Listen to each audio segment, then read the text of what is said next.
Assalamualaikum warahmatullahi wabarakatuh, sahabat Smart Skill School. Semoga kita semua selalu dalam lindungan Allah Subhanahu wa Ta'ala. Amin. Sahabat, hari ini akan ada pengumuman nama-nama pemenang kuis. Dan kebetulan Ustadz hari ini tidak bisa berlama-lama. Kita langsung saja sapa Ustadz kita, Ustadz Adi Warman Azwar Karim. Ustadz, Assalamualaikum, apa kabar? Waalaikumsalam warahmatullahi wabarakatuh. Sehat, berkah, bahagia ya Allah. Amin, amin, amin ya Allah. Alhamdulillah. Ustadz, maaf mengganggu. Saya tahu Ustadz tidak bisa berlama-lama. Langsung aja, yang saya perhatikan di kolom komen yaitu adalah banyak sahabat yang sudah lelah menunggu pertolongan Allah dan mereka telah berdoa, berzikir, bermunajat kepada Allah. Tapi bagaimana kalau caranya salah, Ustadz? Kalau zikir pun ya seadanya, Ustadz. Masya Allah. Apa itu zikir sih? Zikir itu adalah mengosongkan hati kita dan hanya mengisi hati kita itu dengan Allah. Tidak ada selain Allah di dalam hati kita itu. Itu maknanya zikir sebetulnya. Syekh Ibnu Athaillah mengatakan untuk sampai pada level itu, untuk sampai pada hakikat zikir dengan pengertian tadi itu, maka Syekh Ibnu Athaillah mengatakan dalam kitabnya Miftahul Falah wa Misbahul Arwah. Benar gak? Di dalam kitab tersebut, Syekh Ibnu Athaillah mengatakan ada tingkatan-tingkatan zikir. Tingkatan yang pertama adalah tingkatan zikir lisan. Di mana kita secara lisan, lidah kita berzikir. Subhanallah walhamdulillah wa la ilaha illallah wallahu akbar. Dan segala macam lagi zikir yang lainnya melalui lisan kita. Atau la ilaha illallah, la ilaha illallah dan sebagainya. Yang kita ucapkan dengan lisan kita dan terdengar oleh telinga kita, juga oleh orang-orang sekitar kita, untuk memasukkan zikir-zikir tersebut, kalimat-kalimat thayyibah tersebut ke dalam kalbu kita. Ini level pertama, namanya zikir lisan. Ketika kita melakukan tahap pertama dari zikir ini, yaitu zikir lisan, maka kehadiran Allah di dalam hati kita belum masuk, belum ada. Karena kita masih terkonsentrasi memikirkan tentang kalimat-kalimat yang kita lafazkan. Kita masih, kalau baru belajar ada gerakannya la ilaha illallah, la ilaha illallah. Kita masih terfokus pada kalimat-kalimat yang kita ucapkan dan beberapa tata cara dalam mengucapkan kalimat-kalimat tersebut. Ini yang disebut dengan zikir lisan. Zikir lisan ini sebetulnya belum sampai pada level zikir yang pada hakikatnya tadi. Tapi ini adalah suatu upaya kita untuk memasukkan kalimat-kalimat thayyibah itu ke dalam hati kita. Oke? Ini yang pertama namanya zikir lisan. Kalau dalam ilmu tasawuf disebutkan bahwa zikir lisan ini adalah buat kita awal melangkah. Tapi sebenarnya zikir lisan ini adalah amalan fisik, amalan jasad. Belum masuk pada amalan nyawa, apalagi masuk pada amalan ruh. Nah ini, kayak kita baca Quran gitu.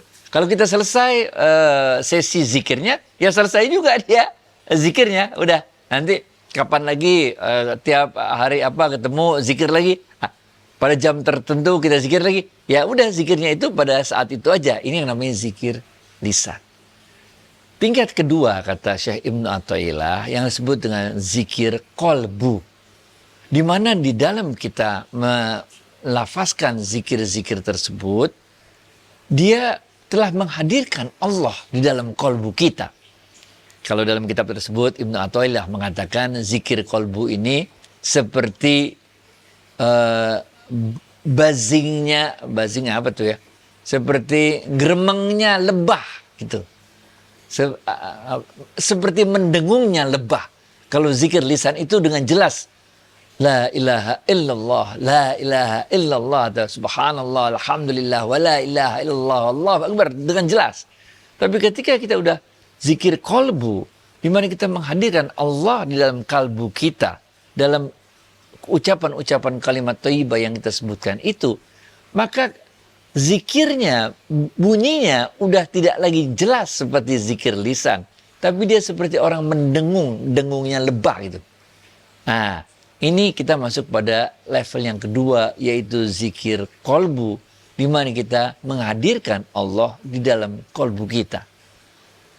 Di dalam level kedua ini yang kita sebut dengan zikir kolbu, di mana kita menghadirkan Allah dalam level kita itu, ini ketika kita berhenti, maka berhenti pula lah kita dalam merasakan kehadiran Allah di dalam kolbu kita. Nah, itu sebabnya Ibnu Athaillah mengatakan kita harus naik pada level yang berikutnya yang disebut dengan zikir sir, dengan atau disebut juga zikir khafi. Di mana dalam zikir tanda-tanda apa bedanya antara zikir kolbu dengan zikir sir atau zikir khafi ini adalah orang-orang yang telah mencapai zikir sir atau zikir khafi ini, ketika dia berhenti melafazkan kalimat-kalimat Allah tersebut, kalimat-kalimat thayyibah tersebut, zikir itu tetap berbunyi di dalam jiwanya. Pernah gak, biar gampang ya kasih contoh ya, pernah gak kita misalnya ada lagu apa gitu ya, lagi lagu, lagunya udah selesai, tapi lagunya itu tetap berdengung di kepala kita. Kita secara nggak sadar masih tetap mendandangkan lagu itu. Pernah gak merasakan seperti itu? Ini.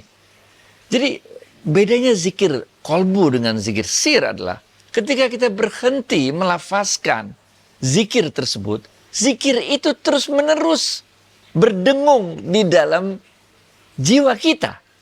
Ini yang namanya zikir sir atau zikir kolbu. Ibnu Athaillah mengutip sebuah hadis Rasulullah SAW di dalam kitab tersebut. Apa yang dikutip oleh Ibnu Athaillah, Rasulullah SAW pernah bersabda, sungguh zikir sir ini atau zikir khafi ini 70 kali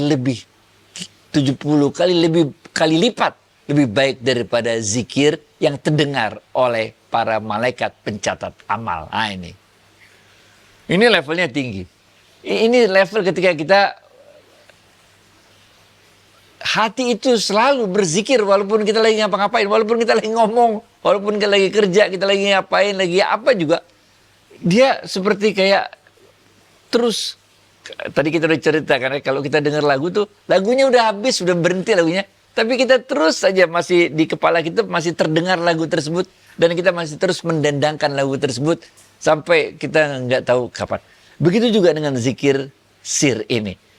Dimana ketika kita telah berhenti melafazkan zikir itu tetap ada di dalam hati kita. Inilah sebetulnya yang di dalam kitab-kitab tasawuf disebutkan pada level tertentu nanti ya, bersatunya atau bahasa yang lebih baiknya adalah selalu tersambungnya ruh kita dengan Allah.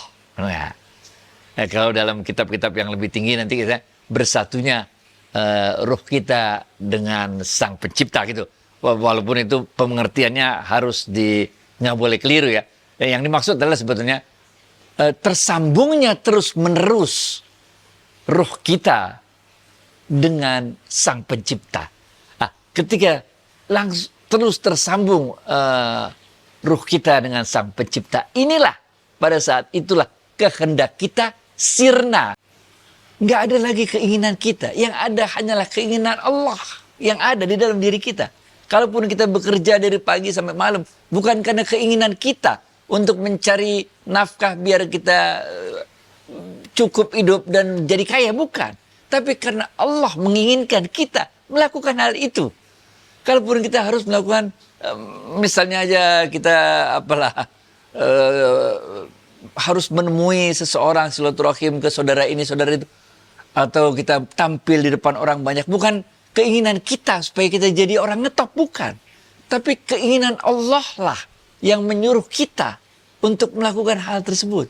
Ini yang kita maksud dengan kosongnya hati dari keinginan-keinginan manusia, sehingga keinginan kita itu satu frekuensi sama dengan keinginannya Allah. Ingat, kita udah pernah waktu itu menceritakan beberapa kali ketika terjadi perang Khandak atau perang sekutu waktu itu, perang Ahzab, di mana pasukan kaum muslimin dikepung di kota Madinah, benar ya.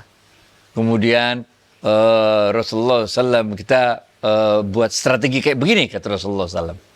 Kemudian Salman Al-Farisi mengatakan, ya Rasulullah, apakah ini pendapatmu atau ini petunjuk dari Allah?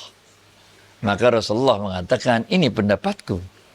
Kemudian Salman Al-Farisi mengatakan, kalau begitu bolehkah aku mengusulkan cara yang aku ketahui, yaitu dengan menggali parit di sekeliling kota Madinah, yang lebar paritnya itu sebesar kuda terkuat yang bisa melompat.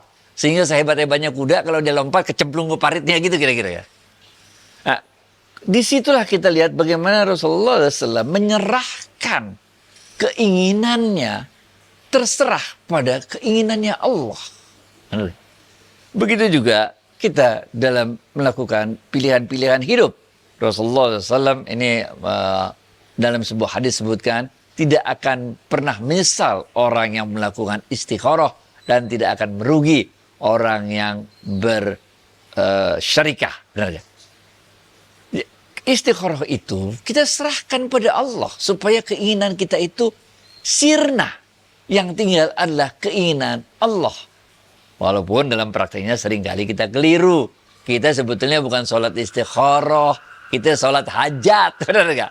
Kita emang udah ingin mau kawin sama wanita itu. Nah, keinginan kita udah pengen kawin sama wanita itu. Nah, kita kemudian kita bilang sholat istikharah. Padahal sebetulnya kita udah emang mau sama dia, bener gak? Nah, ini pengertiannya kurang pas. Karena sholat istikharah itu adalah kita nggak punya keinginan. Terserah Allah dah. Bagaimana keinginan Allah kita jalanin. Nah, lain sama sholat hajat. Kalau sholat hajat, ya kita minta, wahai Allah, gitu kan. Apabila, dan seterusnya. Jadi di dalam ilmu tasawuf, zikir itu ada tingkatan-tingkatannya. Mereka yang telah sampai pada level zikir sir, tidak boleh memandang rendah kepada mereka yang berada masih pada level zikir kolbu, ataupun yang masih berada pada zikir lisan. Bagi mereka-mereka yang merasa kadang-kadang terganggu dengan orang-orang yang melakukan zikir lisan, karena kok ini apa sih jadi nggak khusyuk, nggak syahdu, baca zikirnya kenceng-kenceng gitu segala macam apa, ya itu nggak apa-apa, itu kita fahami aja bahwa apalagi kalau dibilang ini contohnya dari Rasulullah SAW, di mana itu ketemu zikir lisan, jangan begitulah. Di mana kita belajar, contohnya dari Rasulullah SAW belajar baca Quran pakai metode Iqra, bener gak? Bagaimana dari mana itu pakai metode ini, pakai metode itu nggak ada dulu, bener gak? Dari mana pakai tanda-tanda baca gitu zaman Rasulullah SAW, nggak ada. Jangan.